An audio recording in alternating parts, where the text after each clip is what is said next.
আসসালামু আলাইকুম। আমার কাছে কাস্টমার একটা ফোন নিয়ে আসছে। এই ফোনটার মডেল হচ্ছে যে iPhone 12 Pro Max। এই ফোনটা নাকি উনি প্রবাসী একজন, প্রবাসী ভাই আমার কাছে আনছে। উনি প্রবাসে থাকে। এখন ফোনটা আনার পরে এখানে আপনার দেশে আসার পরেও উনি অনেকদিন চালাইছে। হঠাৎ করে নাকি মোবাইলের ডিসপ্লে আলো আসতেছে না। আমার কাছে নিয়ে আসলো। আমি দেখলাম। দেখার পরে দেখতেছি ডিসপ্লে কোনো জায়গায় আঘাত হয় নাই।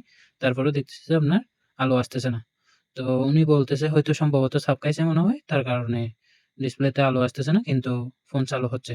তো আমি করলাম, করার পরে দেখলাম, দেখতেছি যে আপনার আইসিটা একটু সন্দেহ লাগছে। এখন আমি ডিসপ্লে যেটা আইসি আছে, এই আইসিটা তুললাম। তোলার পরে এখন রিভলভ করতেছি। রিভলভ করার পরে ইনশাআল্লাহ দেন আমি মনে করতেছি ইনশাআল্লাহ ওকে হয়ে যাবে। আলহামদুলিল্লাহ এখন আমি রিভলভ করে নিচ্ছি। রিভলভ করে নেওয়ার পরে হয়তো বুঝতে পারবো আরকি। আলহামদুলিল্লাহ খুব সুন্দরভাবে এখন রিভলভ হয়ে যাচ্ছে।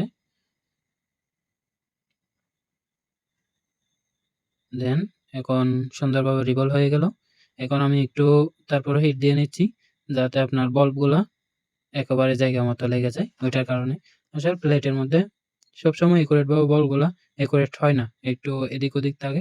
তার কারণে আপনার ২য় বার আমি কি করে নিচ্ছি। এখন আমি আয়রন দিয়ে এই আইসিটা বসাবো। কারণ এখানে হট গান বসানোর মতো কোনো সিস্টেম নাই। তার কারণে আমি হট গান দিয়ে মানি আপনার আইসিটা বসাবো যাতে সুন্দর করে বসে যাবে ইনশাআল্লাহ। আলহামদুলিল্লাহ এখন আমি আইসিটা বসায় নিচ্ছি।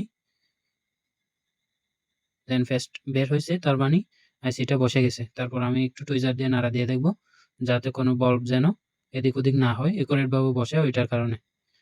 আলহামদুলিল্লাহ এখন সুন্দরভাবে বসে গেছে। এখন আমি এলসিডির মধ্যে লাগাবো আইসিটা। লাগানোর পরে ইনশাআল্লাহ আমি দেন চেক করে দেখব। এখন আমি হালকা সোল্ডারিং দিয়ে লাইনটা একটু ভালোভাবে জাম্পার করে দেব। জাম্পার করে দেওয়ার পরে এখন চেক করে দেখব। আলহামদুলিল্লাহ আমার কাজ সাকসেস হয়ে গেল।